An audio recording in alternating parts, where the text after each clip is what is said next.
stop everything. I mean that literally. Whatever you were doing before you clicked on this video, it can wait. Because what is about to unfold in the next several minutes is not just a sports update. It is not just another highlight reel or a ranking breakdown or a tactical analysis from some retired coach sitting in a studio pretending he saw this coming all along.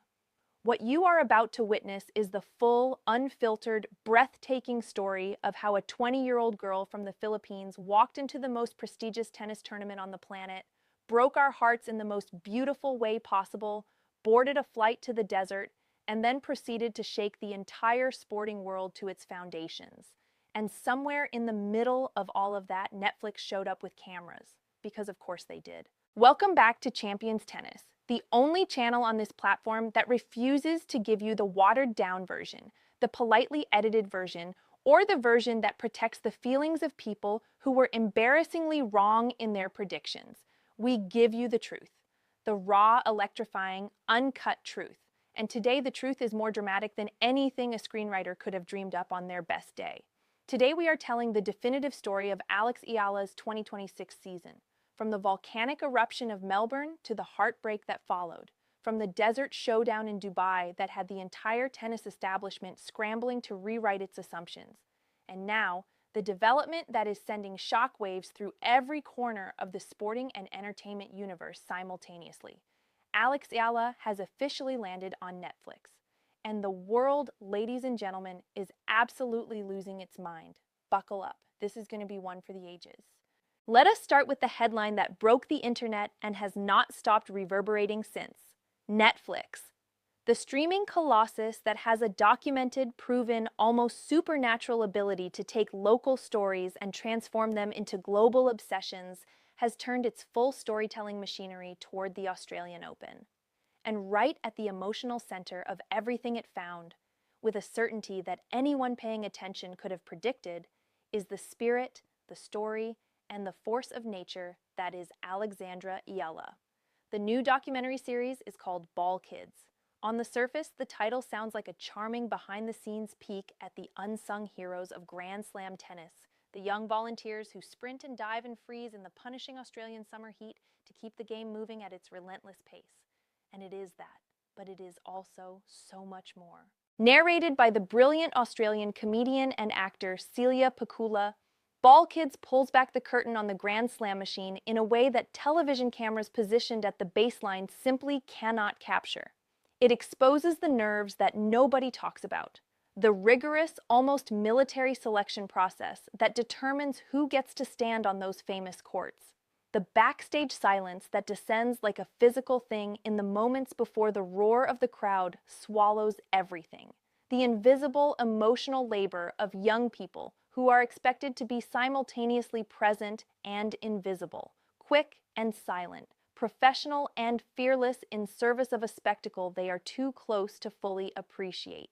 Critics who have seen early cuts are calling it a masterpiece of sports documentary filmmaking, the kind of content that makes you feel the Australian Open rather than simply watch it. But here is where the story ignites into something genuinely electric. Because insiders and early viewers are not talking primarily about the Ball Kids themselves. They are talking about the narrative thread that gives the documentary its emotional core, its beating heart, its reason for existing beyond the charming premise. And that thread leads directly, inevitably, and movingly to one player above all others. The context in which the Ball Kids operate throughout the documentary is shaped largely by the atmosphere generated by the players they serve. And in the 2026 edition of the Australian Open, no player brought an atmosphere quite like Alexandra Eala.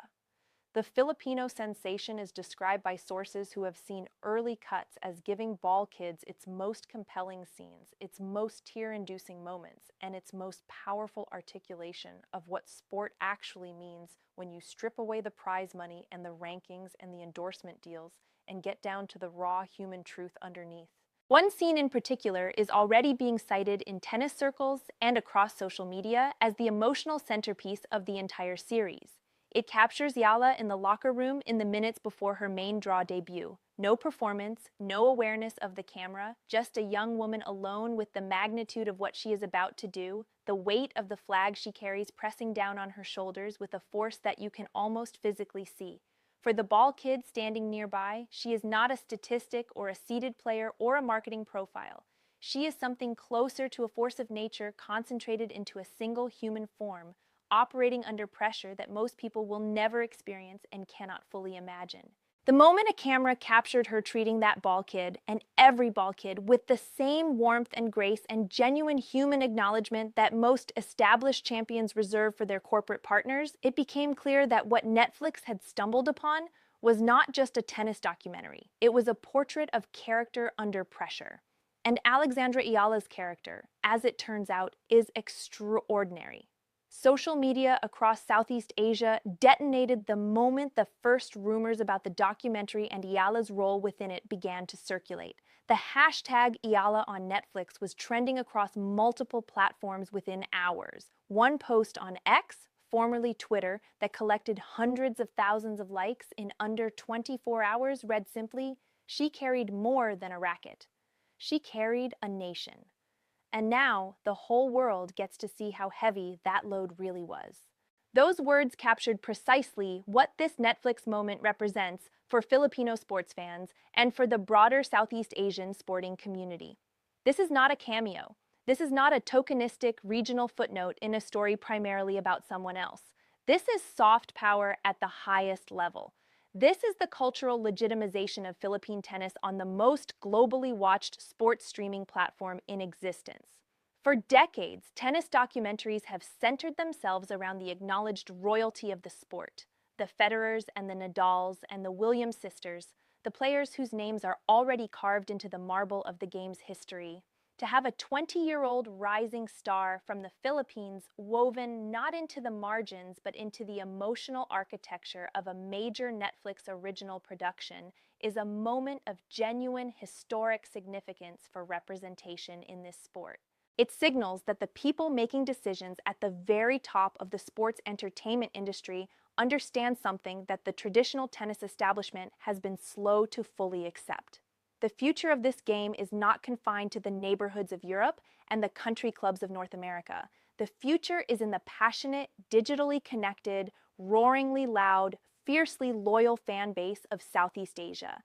Netflix found their story, and the story found its hero. To truly understand why this Netflix moment carries the emotional weight that it does, why it is landing so hard on so many people simultaneously, we have to go back to January 2026. Back to Melbourne Park, where what we thought we were watching turned out to be something infinitely more significant than any of us initially realized. Alex Eala arrived at the 2026 Australian Open, not as a hopeful junior, dreaming about one day competing on these courts, but as a legitimate, ranking-backed, form-justified, genuine threat.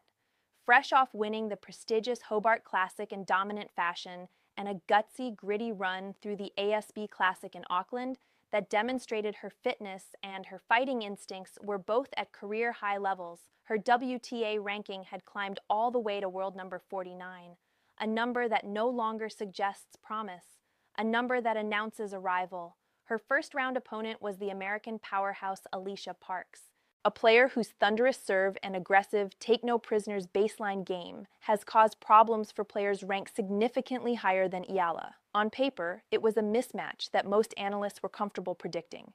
Parks in straight sets, Eala gets valuable Grand Slam experience, a respectable result, a good day's work, on paper. But tennis has never been played on paper, and Alex Eala has a deeply personal and well-documented relationship with making people regret their predictions. What happened in that first-round match was not what anyone expected.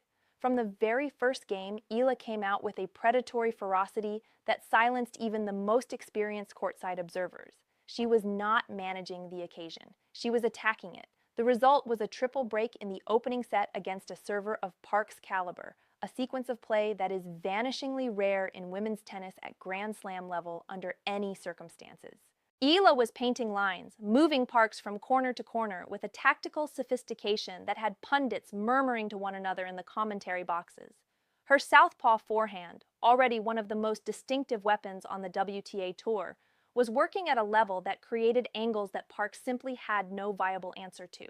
The Filipino crowd, and if you have never experienced what a Filipino tennis crowd sounds like when their champion is performing at this level, I genuinely encourage you to seek out the footage, transformed Court 3 into something that bore a far closer resemblance to a championship football match in Manila than to the traditionally restrained atmosphere of a Grand Slam tennis arena. Every winner was met with a wall of sound that carried across the Melbourne rooftops. It was an atmosphere that belonged in a final, not a first round. But tennis is a game of momentum, and momentum has no loyalty to anyone. As the match developed, the unforced errors began to creep in.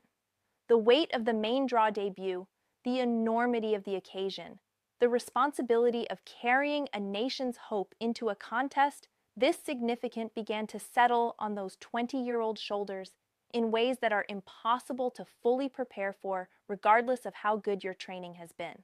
Despite the brilliant start, despite the heroism, despite the moments of tennis that will live in highlight compilations for years, Eala exited in the first round. The scoreboard showed a loss, but the narrative told a different and more important story. The narrative showed a champion establishing the foundation on which everything that follows is going to be built. In the post-match press conference, Yala was emotional but composed with a dignity that drew genuine admiration from journalists who have covered this sport across multiple generations of champions. She spoke about the learning, the growth, and the hunger. The kind of hunger that does not quiet down after a defeat, but burns hotter and more precisely because of it. And now, with the Netflix cameras having captured the full emotional arc of that experience, from the pre-match prayer to the post-match processing, the world gets to witness in intimate detail why what happened next was so extraordinary. Because the Australian Open loss did not end the story. It was the inciting incident. It was the moment the main character was pushed into the crucible from which she would emerge unrecognizably more formidable. If the Australian Open was the darkest point of the hero's journey, what happened in Dubai was the resurrection scene. The moment the audience rises to its feet, the hairs standing on the backs of necks, the goosebumps spreading across arms, the throat tightening with an emotion that feels bigger than sports. Because sometimes sports gives you something that transcends itself entirely. And what Eala delivered in Dubai was one of those moments. She arrived at the Dubai Tennis Championships in February 2026 with a specific and deeply personal mission. The WTA 1000 designation of this tournament means it sits just one tier below a Grand Slam in terms of prestige, prize money, and the caliber of opponents waiting in the draw. This was not a confidence-building exercise against lesser opposition. This was the deep end of the pool, and everyone in the tennis world was watching to see how she swam. The doubters, and there were genuine doubters, had grown louder in the weeks since Melbourne. Was the Hobart title a product of favorable draws and easier conditions? Could she genuinely compete with the world's elite on the biggest stages when the pressure was at its most suffocating? Was the commercial momentum around her story outrunning the sporting reality? These were real questions being asked in real conversations by people who analyze this sport professionally. Eala answered every single one of them, not with a press release, not with a carefully managed social media strategy, with a tennis racket. In the round of 32, Eala walked onto the Dubai hard courts to face Jasmine Paolini, the world number 8, the former Dubai champion, the Grand Slam finalist, the Italian veteran whose list of career scalps reads like a who's who of modern women's tennis. The overwhelming majority of analysts saw a routine win for Paolini and moved on to previewing the quarterfinals. They were not accounting for the Dubai version of Eala. Nobody was. From the very first point, it was apparent that something had shifted.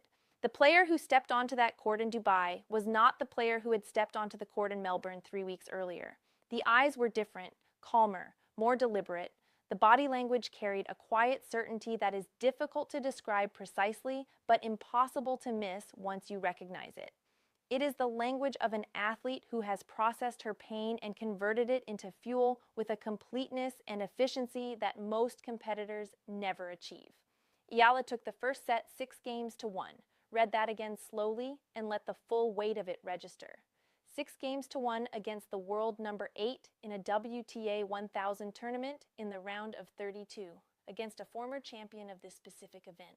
A number that, if you had whispered it to anyone in the press room before the first ball was struck, would have been received with the kind of polite skepticism reserved for predictions that are technically possible but realistically implausible. It was not implausible. It was precise. It was deliberate. It was a masterclass in what happens when athletic talent meets perfect preparation, meets the specific clarifying motivation that only comes from having experienced defeat on a stage this large and refused to let it be the final word. Eala's southpaw angle on her forehand had Paolini scrambling to positions she clearly had not planned for. Her first serve percentage was at a level that removed any possibility of the Italian settling into a comfortable return rhythm. Her court coverage, the area that coaches had specifically identified as an area for development throughout 2025, looked like that of a player who had been competing at this level for a decade rather than someone who had just played her first Grand Slam main draw match. Paolini, to her enormous credit, did not fold. Champions do not fold. She fought back with the ferocity and the tactical intelligence of a top 10 player who has navigated dozens of matches precisely like this one, found herself in trouble, and found her way back. The second set became a battle of wills that gripped everyone watching in a way that only tennis can manufacture when both players are operating at the absolute limit of their capabilities. The score reached 6-5 in Paolini's favor. Eala was serving to stay in the set, the tiebreak looming, the ghost of Melbourne hovering at the edge of the consciousness of everyone in the stadium. One double fault. One tentative ground stroke pushed long under pressure. One moment of hesitation, and the momentum shifts irrevocably in Paolini's direction. Yala held. Then she won the tiebreak. And when Paolini's final shot sailed fractionally beyond the baseline, Eala dropped her racket, buried her face in both hands, and the Dubai stadium made a sound that surprised even the players who have competed here for years. Because by that point, the Filipino expatriate community had arrived in force and had spent 2 hours turning a sleek and climate-controlled desert tennis arena into an extension of home. The chants of "Let's go, Alex" had been building like a tide throughout the tiebreak, growing with each point, reaching a crescendo at match point that carried the specific frequency of a community's pride, breaking through every constraint that professional sport ordinarily places on emotional expression. It was Manila in the middle of the desert. And it was one of the most beautiful sporting atmospheres of the 2026 season so far. In her on-court interview immediately after, still catching her breath, still processing what she had just accomplished, Eala spoke with a simplicity that somehow made the achievement feel even more enormous. She said she was really happy to have gotten through. She acknowledged that Paolini is a great opponent, obviously being top 10, and said that to be able to compete at this level is a great achievement. The humility of those words in the immediate aftermath of one of the biggest wins of her career is the kind of thing that turns sports fans into lifelong supporters. She was not performing modesty. She was genuinely still in the process of comprehending what she had done. And that gap between the magnitude of the achievement and the quietness of her response to it is the very essence of what makes Alex Eala the kind of athlete that people do not just follow. They invest emotionally, personally, and permanently. For those of us who have been watching Eala's development closely over the past several years, the Dubai win over Paolini was not a complete surprise. It was the confirmation of a trajectory that the numbers and the tape have been quietly suggesting for some time. But the margin of victory in that first set, the specific technical improvements that made it possible, deserves serious examination. Because the story of how Alex Eala became a genuine top 10 threat is ultimately a story about work. The kind of disciplined, unglamorous, daily work that never appears in highlight reels but shows up unmistakably on the scoreboard when it matters. Analysts who have reviewed the Dubai match footage extensively are identifying several distinct technical evolutions that separate the 2026 version of Eala from the player who competed at previous levels. Her serve, always a competent weapon, has been restructured to generate more consistent first serve depth, which takes significant time away from opponents at the baseline and forces return errors from players accustomed to having more time to set up their ground strokes. Her footwork between shots has been refined in a way that allows her to recover the center of the court more quickly after wide shots, closing the windows that opponents at this level are trained to exploit with their next ball. And perhaps most significantly, her decision-making under pressure, the choices she makes at the highest velocity with the smallest margin for error, has matured in the specific way that separates good players from genuinely dangerous ones. She is trusting her shots, going for her ball on important points rather than managing and hoping. That is not a technical adjustment, that is a psychological evolution, and it is the most significant development of all.